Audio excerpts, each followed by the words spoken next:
Four site کے ساتھ میں ہوں آپ کی میزبان سمین نواز۔ اپنے آج کے اس پروگرام میں ہم کچھ بات کریں گے امریکی انتظامیہ کی افغانستان کے حوالے سے، نئی پالیسی کے حوالے سے کہ افغانستان میں قیام امن اور مستقل جنگ بندی کے سلسلے میں جو نئی امریکی انتظامیہ کی جانب سے ایک نیا پلان سامنے آیا ہے، جس سلسلے میں ایک خط لکھا گیا ہے یا اس کو کہا جائے کہ ایک مراسلہ ارسال کیا گیا ہے 8 سے 10 صفحات پر مشتمل افغانستان میں، جس میں افغانستان کے امن کے لیے نئی تجاویز شامل ہیں۔ اس میں یہ مطالبہ کیا گیا ہے افغانستان سے کہ وہاں پر ایک انٹرم گورنمنٹ قائم کی جائے، یعنی ایک قائم مقام حکومت کا قیام عمل میں لایا جائے جس میں طالبان کو برابری کا حصہ دیا جائے، اور اس کے بعد وہاں پر صورتحال کو دیکھا جائے گا کہ انتخابات کس طرح سے کروائے جائیں گے، اور جو وہاں سے افواج کی واپسی کا سلسلہ ہے جس کی ڈیڈ لائن اس سے پہلے امریکہ کی جانب سے 1 مئی دی گئی تھی، اب اس کو ایکسٹینڈ کرنے کی بات کر دی گئی ہے، اور افغانستان سے بین الاقوامی افواج کے انخلا کا تمام تر جو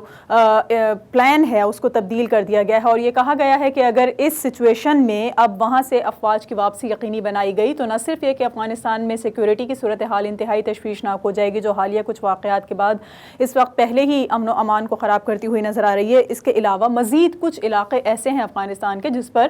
طالبان جو ہیں وہ قابض ہو جائیں گے، جبکہ اس خط کی وصولی کی تصدیق تو باقاعدہ طور پر کر دی گئی ہے افغان صدارتی محل کی جانب سے، لیکن جو تجاویز پیش کی گئی ہیں اس وقت امریکی انتظامیہ یا بائیڈن انتظامیہ کی جانب سے اس پر عمل درآمد کس حد تک یقینی بنایا جائے گا، اس کے بارے میں جو امراللہ صالح ترجمان ہے افغانستان کے یا افغان صدر کے، ان کی جانب سے باضابطہ طور پر کوئی جواب ابھی نہیں دیا گیا ہے، اور یہ ضرور کہہ دیا گیا کہ امریکہ اپنی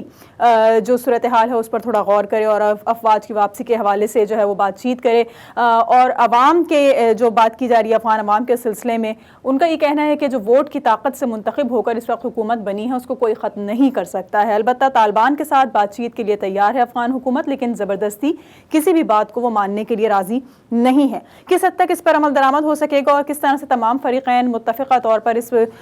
جو پلان ایک دیا گیا ہے، جو پالیسی ایک پیش کی گئی ہے نئی امریکی انتظامیہ کی جانب سے، اس پر عمل درآمد کریں گے، اور کیا یہ امن منصوبہ ماضی کے یا ٹرمپ کے امن منصوبے سے مختلف ہے؟ کیا اس منصوبے کے بعد افغانستان کی سرزمین پر ہم دیکھیں گے کہ امن آ سکے گا یا نہیں آ سکے گا، یا مزید خدا نخواستہ تباہی کا سبب بنے گا اس صورتحال کے بعد؟ اس پر کچھ بات چیت کریں گے۔ اس کے لیے ہمارے ساتھ موجود ہیں سینئر تجزیہ کار ہیں، ماہر ہیں بین الافغان امور کے، جناب بریگیڈیئر سید نذیر ہمارے ساتھ آج کے اس پروگرام میں گفتگو کے لیے موجود ہوں گے۔ ان سے گفتگو کا باقاعدہ آغاز کریں گے لیکن ایک بریک کے بعد۔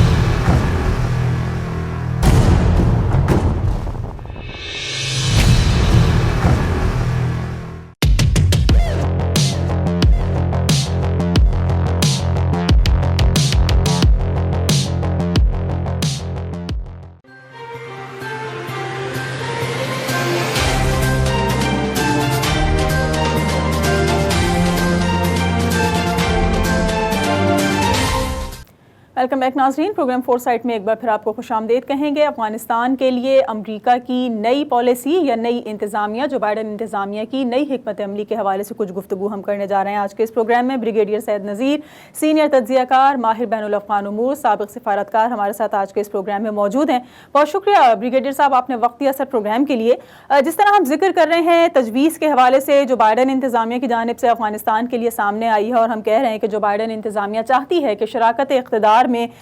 طالبان کو بھی کچھ حصہ ملے اور انٹرم گورنمنٹ کا ایک قیام عمل میں لایا جائے، تو کس طرح سے دیکھا جا رہا ہے؟ آپ کس طرح سے دیکھتے ہیں اس نئی انتظامیہ کے فیصلے کو، اور کیا آپ سمجھتے ہیں کہ کیا اس کا رد عمل آئے گا؟ جی بہت شکریہ۔ جہاں تک ٹرمپ ایڈمنسٹریشن کا تھا تو اس کا تو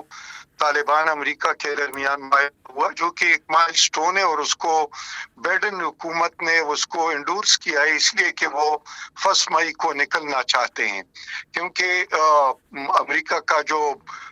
اسٹیٹ سیکرٹری ہے بلنکن، اس نے بڑے واضح الفاظ میں افغانستان حکومت کو بتایا ہے کہ ہم اپنے ٹائم ٹیبل کے مطابق جائیں گے، تو ظاہر ہے ایک قسم کا افغان حکومت پر پریشر بھی آیا۔ دوسری بات یہ تھی کہ پچھلے کوئی 2-3 مہینے سے بات چیت آگے نہیں بڑھ رہی تھی، اس لیے کہ طالبان بھی افغان حکومت بھی بائیڈن حکومت کی طرف دیکھ رہے تھے کہ وہ کیا پالیسی دیتے ہیں، تو اب انہوں نے پالیسی دے دی ہے۔ دوسری بات یہ ہے کہ